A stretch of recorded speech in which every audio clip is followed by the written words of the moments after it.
Hello बच्चों, let's read the question. Question says let d1, d2, d3, dn be the set of third order determinants that can be made with the distinct non-zero real numbers a1, a2, a9 then. हमें चार option दी हुई हैं, हमने इन चारों option में से कोई correct option choose करनी है। हम सबसे पहले देखें हमें उन्होंने क्या दिया हुआ है, जो वह d1, d2, d3 D3 से लेके DN तक हमारे पास सेट ऑफ थर्ड ऑर्डर मतलब 3 क्रॉस 3 डिटर्मिनेंट है। तो उसके टोटल एलिमेंट्स कितने हो गए? 9 एलिमेंट्स।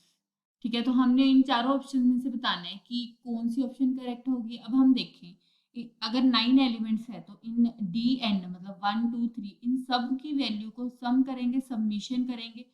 तो अगर सबमिशन में देखें हमारे पास ये सारी वैल्यूज आ रही हैं, इसके अंदर सारी वैल्यूज आ रही है। एक वैल्यू D1 होगी और एक वैल्यू D2 भी होगी। अगर D1 वैल्यू में हमारे पास एक रो 1 है, रो 2 है, रो 3 है। उन्होंने सारी पॉसिबिलिटीज बोली हैं, हर एक तरह के distinct non zero real numbers.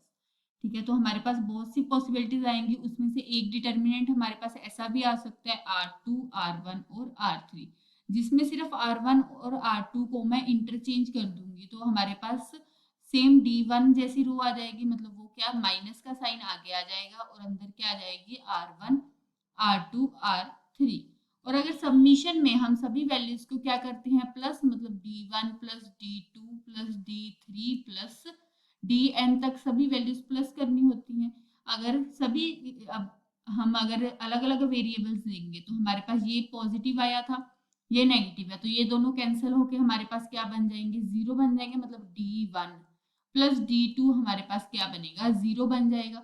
इसी तरह से बाकी सेट्स भी एक दूसरे कैसे बन सकते, तो हमारे पास जो पॉसिबिलिटी आएगी वो क्या आएगी, जो सबमिशन है I is equal to 1 to n d of I हमारे पास किसके इक्वल आएगा, जीरो के इक्वल आएगा। तो हमारी जो सेकंड ऑप्शन है वो यही ऑप्शन है, summation I is equal to 1 to n D I is equal to zero. ये हमारी क्या हो गई, करेक्ट ऑप्शन। Thank you.